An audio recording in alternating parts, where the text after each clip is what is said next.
Olá a todos, sejam muito bem-vindos ao nosso segundo episódio de Direito das Obrigações 1, aqui no curso Direito. Hoje vamos continuar a falar da temática do conceito e estrutura da obrigação. Nós no episódio anterior, e para dar início a esta cadeira, mergulhámos no conceito de obrigação. E hoje vamos então ao seu coração, que é a prestação. A prestação é o objeto da obrigação, é o comportamento a que o devedor está adstrito, ou seja, dar, fazer ou não fazer. Mas não se pode prometer tudo na vida. E então o direito impõe requisitos legais a esta prestação. Se a prestação não cumprir estes requisitos, o negócio, portanto o contrato, será nulo, que é o que nos diz o artigo 280 do Código Civil, aplicável por remissão do artigo 401.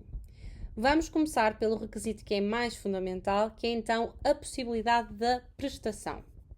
Em primeiro lugar, a nossa prestação tem de ser possível, tanto no plano da física quanto no plano da lei.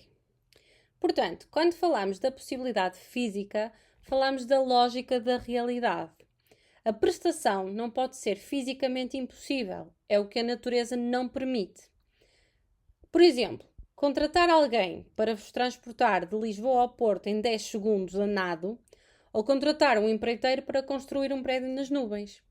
A natureza não permite. E, portanto, se o devedor promete o impossível, o contrato é nulo desde o início, ab início. Mas, por outro lado, temos também a questão da possibilidade legal, que é a lógica da lei. Por isso, a prestação também tem de ser legalmente possível. Não pode haver uma norma jurídica que impeça o cumprimento. Vamos pegar noutro exemplo prático. Vender a praça do comércio a um particular. É fisicamente possível, porque existe a praça do comércio, mas legalmente impossível, porque é um bem do domínio público e inalienável. Por isso aqui também o negócio é nulo.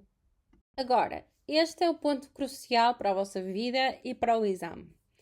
A sanção da nulidade só se aplica se a impossibilidade for originária. E o que é a impossibilidade originária? Ela está no artigo 401, número 1 do Código Civil. Portanto, aqui a prestação é impossível no momento da celebração do contrato. E só aqui é que o contrato é nulo, porque o problema existia antes das partes darem as mãos. Por exemplo, vender um carro que já tinha ardido no dia anterior. Isto é impossível. Mas depois temos outro tipo de impossibilidade, que é a impossibilidade superveniente, que está prevista nos artigos 790 e seguintes do nosso Código Civil também, em que vemos que a prestação até era possível ao fazer o contrato, mas depois tornou-se impossível. A sanção aqui já não é a nulidade. Aqui entra o regime do incumprimento. Se a impossibilidade for não culposa, por exemplo, tornou-se impossível porque houve um terremoto que destruiu o prédio, o contrato extingue-se. Mas se a impossibilidade for culposa, por exemplo, o nosso devedor decidiu incendiar o prédio, aqui há responsabilidade civil e há um direito à indemnização. Portanto, quando olhamos para esta questão da impossibilidade, a impossibilidade originária é como se fosse um erro de cálculo, o carro já tinha ardido, e a impossibilidade superveniente é basicamente um azar. O carro ardeu depois, durante a prestação. Por fim, relativamente a esta questão da impossibilidade, vamos ver uma nota prática. Quando falamos em impossibilidade, dizemos que o objeto é irrealizável por qualquer pessoa em termos absolutos. Portanto, o prédio nas nuvens. Ninguém consegue realizar um prédio nas nuvens. Quando falamos em dificuldade, já dizemos que a prestação é possível, mas tornou-se muito mais difícil, tornou-se muito mais onerosa para o devedor. Por exemplo, contratar um navio para transportar mercadoria da China e o canal do Suez fica bloqueado. É muito mais caro dar a volta à África, mas não é impossível. Qual é a sanção? A dificuldade não anula o contrato, nem extingue a obrigação. Aqui pode entrar o regime de alteração anormal das circunstâncias, que está no artigo 437 do Código Civil, que pode então permitir a resolução ou a modificação do contrato pelo tribunal, mas não a nulidade. Vimos então que a prestação tem de ser possível, portanto o prédio tem de poder ser construído. Agora a questão é, o prédio pode ser legalmente construído, mas será legal prometer vendê-lo a um terrorista para esconder material explosivo? Não. Portanto, chegamos à parte da definição de licitude, que está no artigo 280, número 1, também do Código Civil. A prestação tem de ser lícita. Uma prestação será ilícita quando o seu conteúdo ou a sua finalidade violar a lei. Portanto, quando o conteúdo do negócio ou a finalidade violar a lei. Qual é a sanção? Tal como temos na impossibilidade originária, a ilicitude da prestação no momento do contrato provoca a nulidade do negócio jurídico, que é o que está no artigo 280, número 1 e também no 401 do Código Civil. Portanto, o que o direito nos diz é: podes fazer tudo o que é possível, desde que não estejas a violar as regras do jogo. A licitude acaba por ser aqui o árbitro que invalida todas as promessas que são ilegais. Portanto, a ilicitude vai abranger a violação de qualquer norma legal imperativa, aquela que as partes não podem afastar por vontade própria. E nós vamos poder distinguir dois tipos principais de ilicitude. Vamos ter, em primeiro lugar, a ilicitude do conteúdo da prestação, em que a própria ação, o dar, o fazer ou o não fazer, é diretamente proibida pela lei. Por exemplo, vamos pegar aqui num exemplo prático bastante óbvio. Um contrato para cometer um crime. Por exemplo, pagar para alguém a roubar um banco. A prestação de roubar é ilícita porque viola diretamente o Código Penal. Ou, pegando num exemplo de direito privado, vender um medicamento que a lei proíbe de ser comercializado. Mas depois vamos ter outro tipo de ilicitude, que é a ilicitude do fim, do motivo comum, em que o conteúdo da prestação é lícito, por exemplo, vender um carro, mas o motivo para o qual foi celebrado o negócio é ilícito, sendo esse motivo comum a ambas as partes. Por exemplo, alugar uma casa para a transformar num laboratório de drogas. A prestação de alugar até é lícita, mas o fim é ilícito.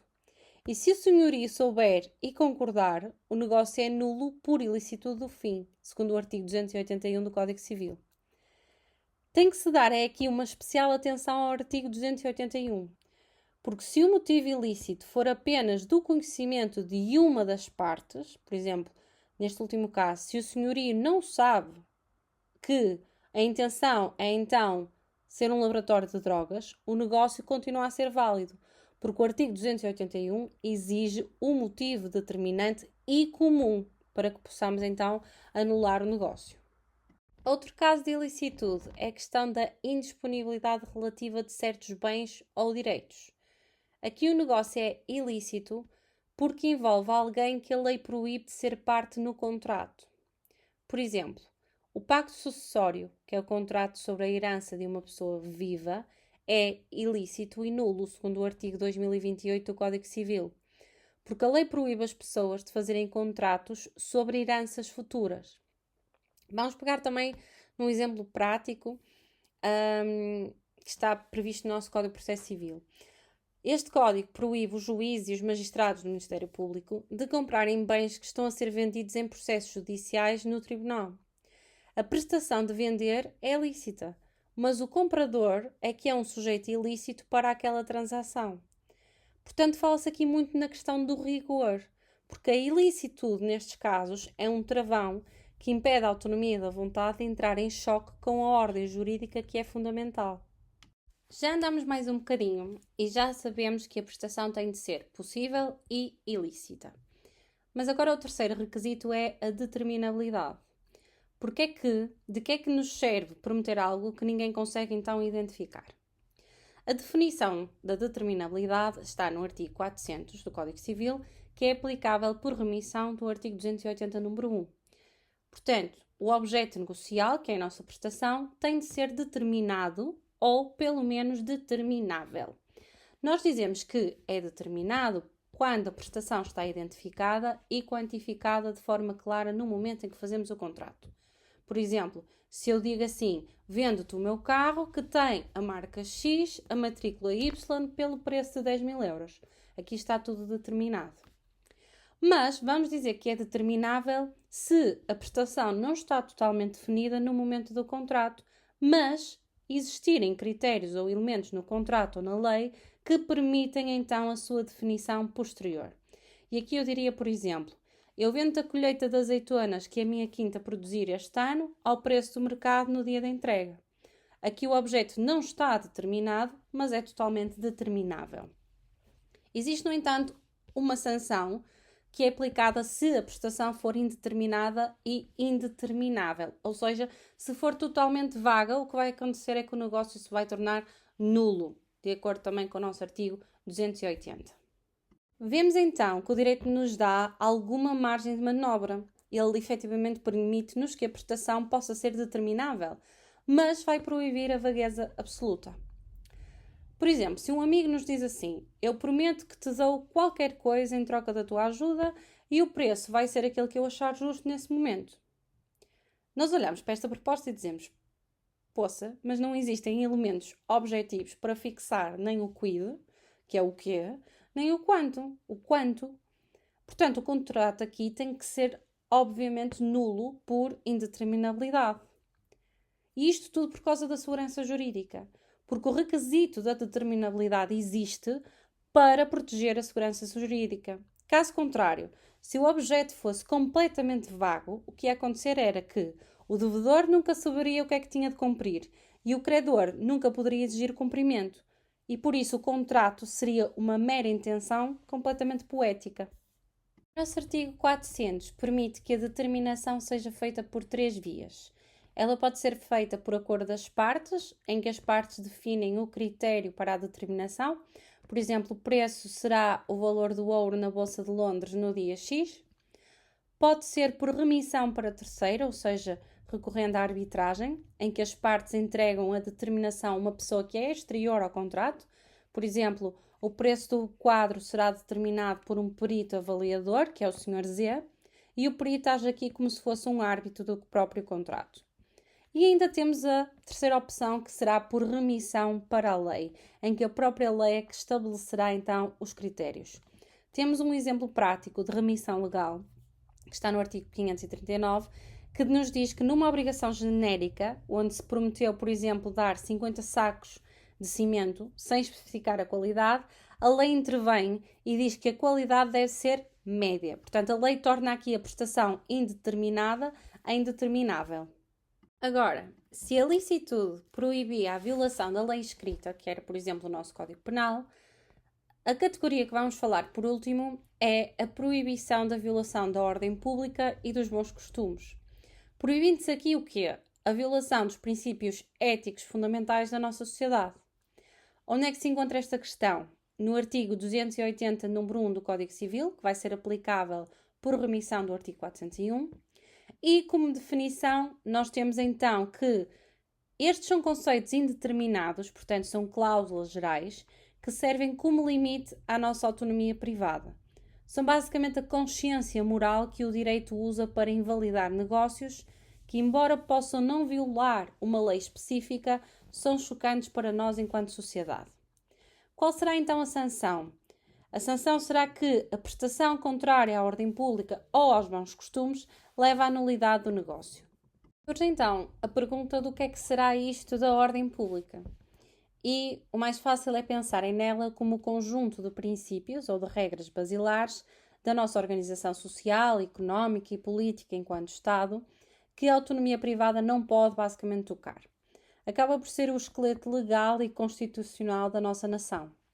Portanto, a ordem pública é o mestre de obras que nos diz assim: podes construir a tua casa como quiseres, mas as paredes mestras e os alicerces têm de ser os meus. Temos, por exemplo, assim como exemplos de violação. Não podemos fazer violação da liberdade pessoal, portanto, todos os contratos que limitam excessivamente a liberdade, por exemplo, de casar, de mudar de profissão ou de mudar até de pensamento, por exemplo, um contrato de trabalho vitalício com cláusula que proíbe o trabalhador de casar sob pena de perder o emprego, é completamente absurdo e violador aqui dos bons costumes e da ordem pública. Também questões de direitos indisponíveis, portanto, contratos que visem a indisponibilidade do Estado Civil ou de direitos de personalidade, como por exemplo um contrato pelo qual uma pessoa se obriga a abdicar da sua nacionalidade ou a ceder o seu corpo para fins ilícitos, também é completamente contrário aqui à ordem pública. Levanta-se também a questão do que é que são os bons costumes.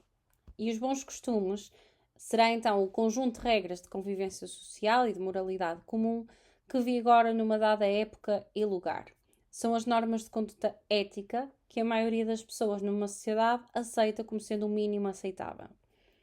Elas têm caráter evolutivo, porque o conceito de bons costumes acaba por ser muito elástico e acaba por mudar com o tempo. Por isso, o que era imoral no século XIX, por exemplo, contratos de barriga de aluguer ou certos aspectos do divórcio, já não é nos dias de hoje. Temos, por exemplo, um exemplo bastante clássico de violação atual. Os contratos que envolvam o tráfico de influência ou a prostituição, em que, embora a atividade em si não seja crime, o contrato que a regula é nulo por violar os bons costumes. Pegando assim num exemplo mais clássico para mostrar a mudança, nós temos o contrato de doação de esperma, que era em certa medida chocante, hoje é regulado e aceito em alguns termos pela ciência, ultrapassando aqui a barreira dos bons costumes. Portanto, temos aqui que ver o jurista como um jurista sismógrafo. Portanto, cabe ao juiz atuar como um sismógrafo social, detectando o que a sensibilidade ética média da sociedade considera como intolerável num determinado tempo e lugar. É muito importante fazerem uma distinção, devido à fronteira muito fina que existe entre ilicitude e bons costumes. Portanto, nós temos a questão da ilicitude, que será quando existe a violação da lei estrita, da lei que está escrita, que é direito positivo, e depois teremos a questão da ordem pública e dos bons costumes, em que há a violação de princípios que não estão escritos, portanto, há a violação daquilo que é a ética fundamental e a moral social. Mas existe também um vínculo, portanto, ambos são limites à autonomia privada. O direito não permite que o devedor prometa algo que viola a lei ou os alicerces éticos da sociedade. E o que é que isto vai garantir? Vai garantir que o direito das obrigações não é apenas um jogo de regras, mas uma estrutura que também vai servir tanto a justiça como a ética. Portanto, neste episódio já definimos os requisitos da prestação, que é a possibilidade, a licitude, a determinabilidade e a questão de estar de acordo com a ordem pública e com os bons costumes. E agora vamos fazer aqui a classificação da prestação. O que é então a modalidade? Vai ser a forma como a prestação está configurada, o que acaba por ser crucial para sabermos como se cumpre a obrigação ou o que é que deve acontecer se houver um incumprimento. Vamos ver que aqui vamos fazer uma espécie de remissão, porque esta matéria é muito vasta e é transversal, e por isso o que aqui vamos fazer é um bocadinho rever as distinções mais essenciais para a vossa vida de juristas, com base na natureza da prestação, no tempo e nos sujeitos, se bem que já falaram nisto noutras cadeiras. Portanto, as modalidades de prestação acabam por ser quase como um menu de opções do devedor. Não se paga uma dívida da mesma forma que se pinta um quadro e o direito tem classificações para isto. A distinção mais básica que temos e que já vem do direito romano e acaba por estar aqui no coração do nosso direito das obrigações, será entre a obrigação de dar, de fazer e de não fazer. Portanto, a obrigação de dar será a transmissão e ela visa a entrega de uma coisa e a transferência da propriedade ou de outro direito real. Por exemplo, a entrega do carro que foi vendido e aqui a transferência do título de propriedade ao mesmo tempo. Depois temos a obrigação de fazer, que já implica uma ação positiva. Ela visa aqui um comportamento ativo do devedor que não seja a simples entrega. Por exemplo, o pintor que pinta o quadro que foi encomendado, ou então o advogado que vos defende no tribunal. E em terceiro lugar, temos a obrigação de não fazer, portanto aqui a nossa omissão. E esta já visa uma abstenção ou uma tolerância por parte do devedor. Por exemplo, a cláusula de não concorrência, em que o devedor obriga-se a não abrir um negócio que seja concorrente àquele. Ou então, a obrigação de não tapar a vista do vizinho. Aqui o que é que temos de ter a atenção? É a obrigação, por exemplo, de restituir, que é o exemplo de, por exemplo, devolver um livro emprestado, é uma subcategoria da obrigação de dar. Em terceiro lugar, falamos da modalidade quanto ao tempo. E o fator tempo é decisivo, pois ele vai afetar a forma como o incumprimento vai ser avaliado. Temos então, em primeiro lugar, as prestações instantâneas, em que o cumprimento se esgota num único momento no tempo, não dependendo aqui da sua duração. Por exemplo, o pagamento do preço na compra e venda e a entrega da coisa. Depois temos as prestações duradouras, em que o cumprimento se prolonga no tempo e a sua duração é essencial para satisfazer aqui o interesse do credor. O tempo aqui já é a medida da obrigação. Como exemplo, nós temos o pagamento da renda no arrendamento e a prestação de serviço no trabalho. Mas existe aqui ainda uma subdivisão da duradouro, que nós podemos falar aqui para um bocadinho de aprofundamento. São as chamadas prestações fracionadas ou repartidas, em que o cumprimento é feito em prestações separadas, mas o objeto continua a ser único, continua a ser um objeto uno. Por exemplo, quando nós vamos pagar um empréstimo em 12 prestações mensais. O tempo é só uma facilidade que nos foi concedida. E depois temos também as prestações de duração contínua ou periódica, em que o cumprimento é contínuo, por exemplo, o fornecimento da água ou luz, ou repetido em intervalos, que é, por exemplo, aqui o pagamento da nossa renda. Temos ainda a classificação da modalidade quanto ao objeto, ou seja, aquilo que se deve. E esta classificação é crucial para a determinação da prestação e o risco. Temos então a obrigação, que é específica, de coisa certa, em que o objeto está rigorosamente individualizado, por exemplo, o quadro Mona Lisa, ou o seu carro, ou a matrícula X. Depois temos a obrigação genérica, que nos é falada nos artigos 539 e seguintes do Código Civil, em que o objeto só está determinado pelo seu género e pela sua quantidade. Por exemplo, nós falamos em 100 kg de maçãs galas ou em 1000 litros de azeite. Aqui o regime de risco é que o género nunca perece, portanto, falamos dos géneros num quant perit. Se as maçãs do pomar do devedor apodrecerem, ele tem de ir comprar outras para cumprir a obrigação. Por isso, o risco de perda é sempre do devedor. E depois ainda temos a obrigação alternativa, que está prevista nos artigos 543 e seguintes do Código Civil, em que aqui existem duas ou mais prestações e o devedor ou o credor, se for assim estipulado, só tem de cumprir uma delas para se libertar. Por exemplo, eu devo-vos 10.000 euros ou então entrego-vos o meu barco X. Ou pago ou entrego o barco. A escolha concentra a obrigação. Chegamos assim ao final do nosso segundo episódio de Direito das Obrigações. Espero que tenham gostado, que tenha dado para perceber. Este episódio foi ligeiramente mais comprido, mas não fazia sentido dividir esta parte da matéria. No próximo episódio vamos então falar do vínculo jurídico e da relação obrigacional complexa, que é o fim então desta fase dos conceitos mais introdutórios da cadeira, desta primeira fase da cadeira. Pensei que ia pôr tudo no mesmo episódio, mas depois achei que era demasiado longo e também que já seria um bocadinho esticar aqui a corda dos conceitos. Se tiverem alguma dúvida, já sabem, não hesitem em contactar-me por qualquer uma das minhas redes sociais, estou 100% disponível. Espero que tenham um ótimo semestre e que continuem efetivamente conectados aqui com o Direito com Propósito e obrigada!